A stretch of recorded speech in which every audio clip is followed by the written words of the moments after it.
Hey, everybody, hey, everybody. Last day. Okay, one more day of voting left. So, voting closes tomorrow at midnight. I am really excited. I am so excited. This week is going to be so exciting. My mom is landing in New York on Thursday. So, she's coming from Kenya.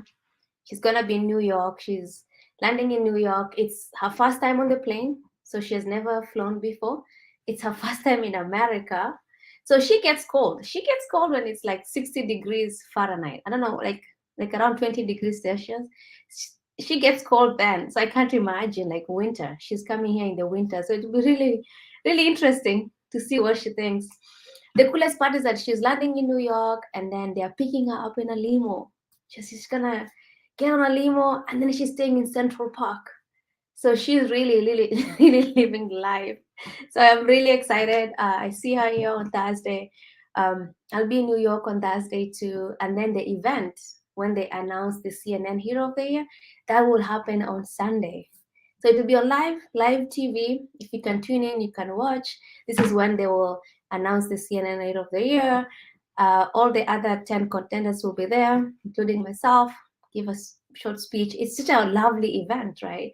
And then my mom will be there. I'll be sharing the event with my mom, and I'm so excited. It's really the part where she's coming all the way to New York and getting picked up on a limousine, right? Yeah. I don't know. So this is a very funny story. My mom has never. My mom had a Czech class 5, so she only made it to 5th grade, and so I've never really heard her speak English before, so I was really worried. I was like, okay, how is she gonna get all the way from Nairobi on her own, right? Come all the way to Qatar, have a only 1 hour layover to get on the next plane, and then come to New York. So I was really worried, and I was like, how she's not even on WhatsApp, so we had to get her smartphone so she can be on WhatsApp. And so the other day I called her. I called her from my American phone. So normally, like, you don't see the number. And turns out she has been practicing her English. She's like, who's this? And then I ask her, are you ready to go to New York? She's like, yeah, I'm so ready. When is the flight? So she's been working on her English, and I think she'll just fine. I think she'll just make it all the way to New York just fine. I'll be there at the airport waiting for her, getting ushering her on a limo. Hey, like she's really living the life, staying in a fancy hotel, being on live TV, hanging out with, celebrities. I just like I can't describe it. I constantly think about my mom and I think about us in a kibanda by the roadside selling food. I think about that all the time. I think about us waking up at 5 a.m. and baking chapatis and mandazis, right? And going to sell and only making 100 shillings a day. That's only $1 a day, right? I think about that moment. I think about us living in a slum. This was only like less than 15 years ago. And now she's coming all the way to New York. She's hanging out with celebrities. She's getting picked up from the airport on a limousine. She's staying at one of the fanciest hotels in Central Park in New York. Like, seriously, I cannot.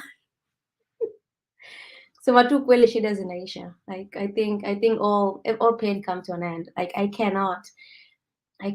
She deserves it. She deserves it. She had a kiosk. She was Mama Mboga for 30 years, ever since my elder sisters were born. Even before that, she was helping her siblings, right?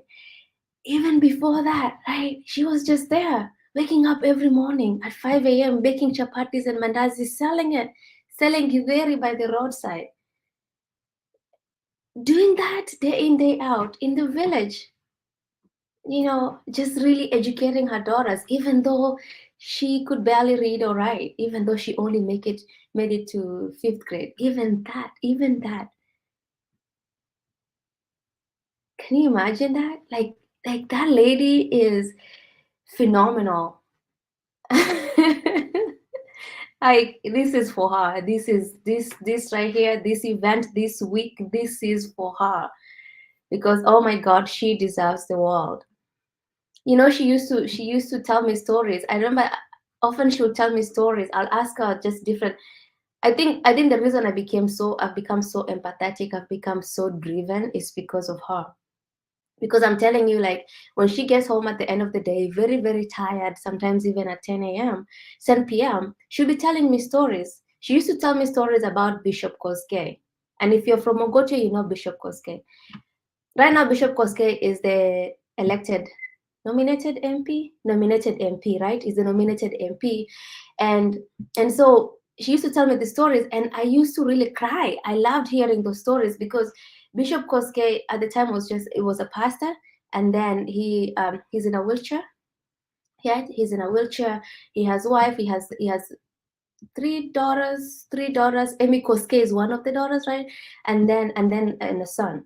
And she used to tell me the stories about Bishop Koske because Bishop Koske was a neighbor of hers, and she was telling me that his family was just so poor, right? That those two as a couple were so poor, but they have just worked their way up, right? And I I was hearing stories about how Bishop Koske, as a crippled in rural village, was really struggling just to even get by because he was crippled and he was in rural village, and then he met his wife, and then they were just coming from nothing.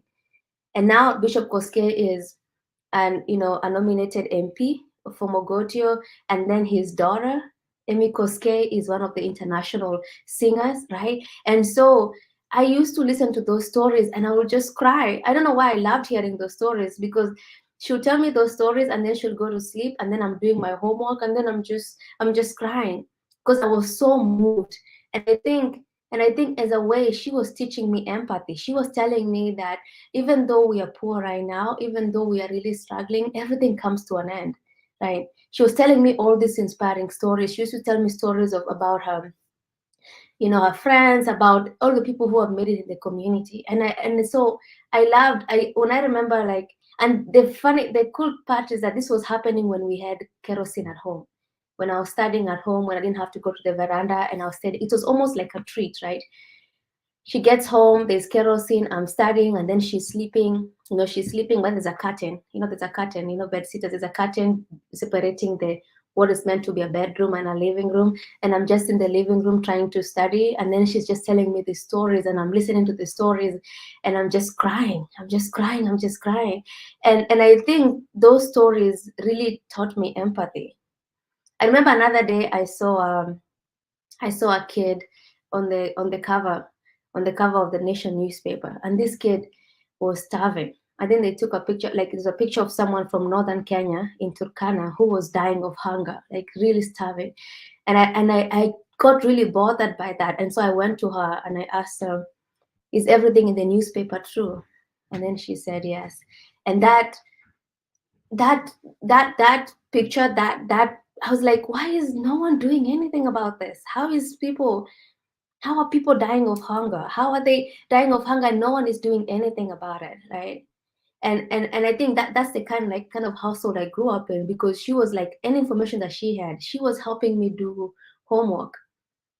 I remember she was telling me about like the different fighters in the world, right? Like Arab Samoe, like all these people who fought for Kenyan independence. I was doing my social studies homework. She was helping me with that. And so to me, I thought my mom was very learned. I learned recently that she only made it to like sixth grade, right? Class six. To me, I thought she was very learned, right? Because she was like, turns out like when she was helping me do homework, she was remembering it because she was a young girl when these things were happening. So she was doing it from memory. It's not because she learned it at school. So whatever she had, she gave it all. She gave it all to us, right? And she was a woman, right, with four daughters, right, no husband. And you can imagine what that, like, in a society, you're nobody.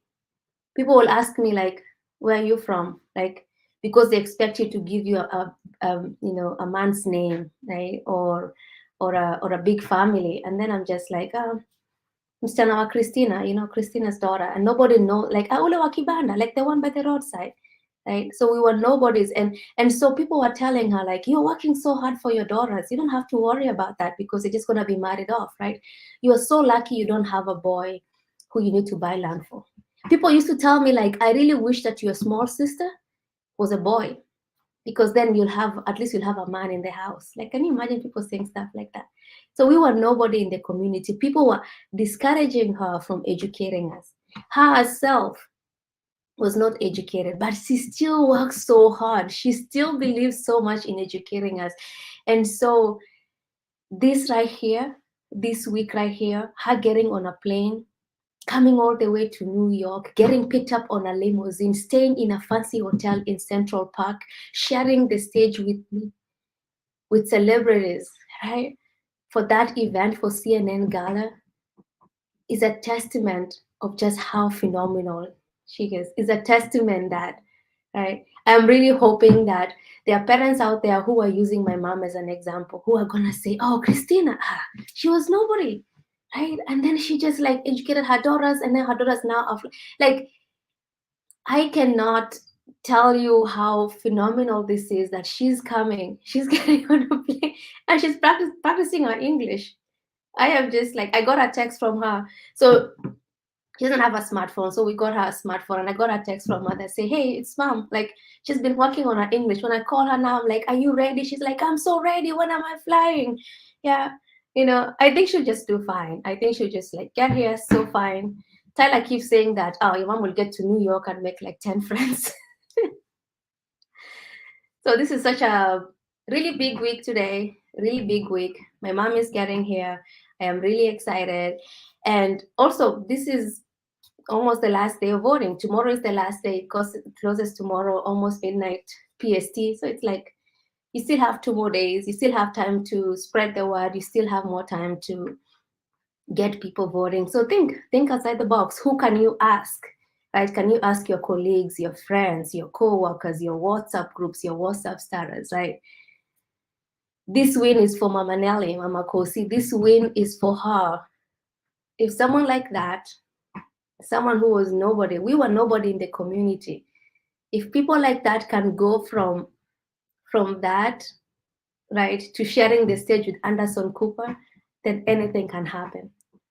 So this win is for her. This she deserves this. She's going to have the best week of her life. I'm really excited that she's coming, and this is who you're voting for. You're voting for kids in rural Kenya, kids with stories like mine, right? Who have no income, no sources of anything, and they're just trying their best, right? And made great strides this year, right? Our fifth graders are building websites. Our teachers are working remotely for companies in America. Like, so one of our teachers is working remotely for a company in America, right? Our other teachers right now are undergoing training on machine labeling and LiDAR so that they'll be working for self-driving cars. They'll be working for Tesla from Kenya. And the highest someone has made from doing that work is $400 a week, 40,000 Kenya shillings a week. That is a lot of money for rural Kenya. That is a lot of money. So right now what we're doing is that we are building a pipeline so that when these kids graduate high school, they have the skills because we're providing with them, teaching them targeted skills. They have the skills. And then also we are building a pipeline. We're working with our connections, people that we know, people like who keep hearing our stories. We're telling them, when you have an opening, let us know, right? So our teachers are getting jobs remotely, and then our students are learning very targeted skills. I'm telling you, when Bowen graduates high school, someone who just built, like, he's almost very ready for the industry. He's just a kid and he can't work. But I really look forward to like when he graduates high school and can just work remotely, right? This is what you're voting for. You're voting for sustainably fixing poverty. This win will mean $100,000 towards tech-led Africa, and that is a lot of money. It will also mean more coverage, and this will really help with us with getting computers, because we are working with most companies don't recycle their computers that like 3 to 4 years, right? And so it's really hard to get that window when they're upgrading their IT. It's really hard to hit like, okay, they're just upgrading their IT, tech lead is an option. But when more and more people hear our story and then hear that we are accepting IT, then tech lead will be an option for them. When they're upgrading their IT, they'll be like, oh, okay, oh yeah, tech lead, I heard about that. Okay. Yeah, they should get our IT so we can have more. And then you know that once the computers get in the community, if we get 20 computers into a community, that is already one school, which is about 500 students. That is 2 to 3 jobs, right? And the parents, the parents contribute for the cost of the program. The parents contribute for local operations, right? It costs us $400 per month per school, which is 40,000 Kenya shillings. It costs that to keep the program running. And so when their parents contribute, right?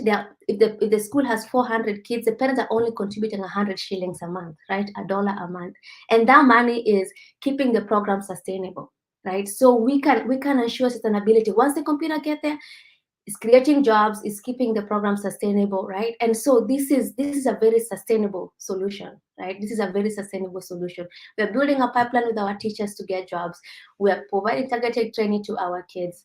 And so this is what you're voting for. This is what you're rallying for. I see you. I see all of you who have been rallying, who have been sharing our stories, who have been taking this fight as their own.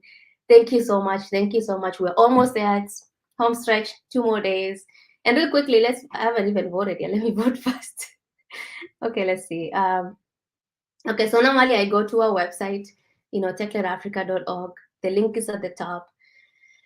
And then I go here. So this move around a lot, So this is, and then I use email because it's a lot easier to sign with email. It's very easy to sign with email.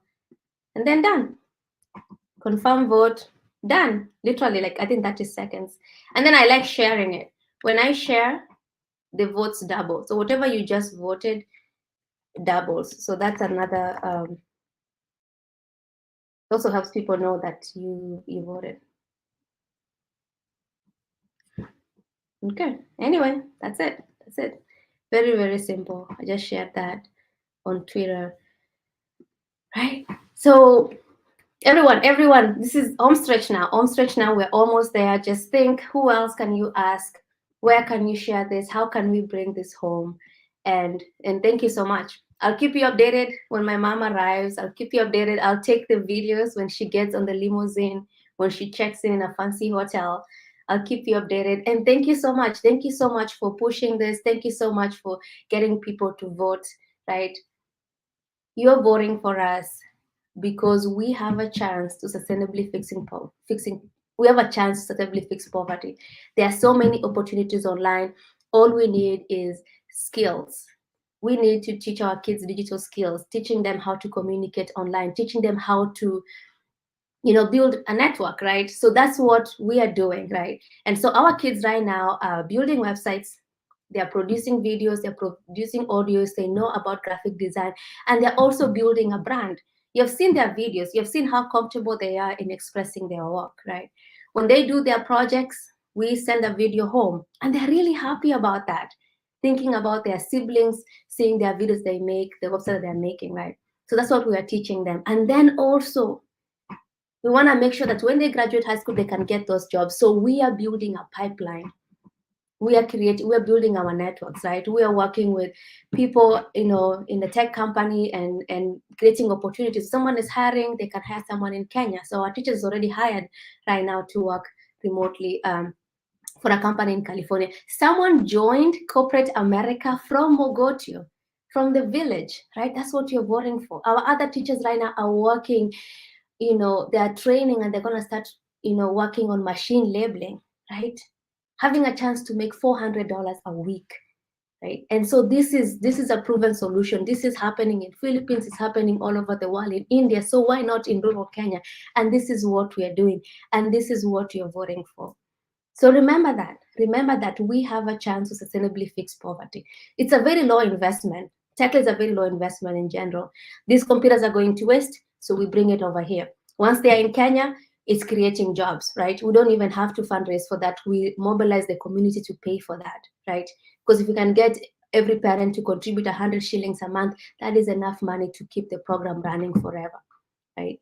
And so this to me feels like such an easy investment towards sustainably fixing poverty.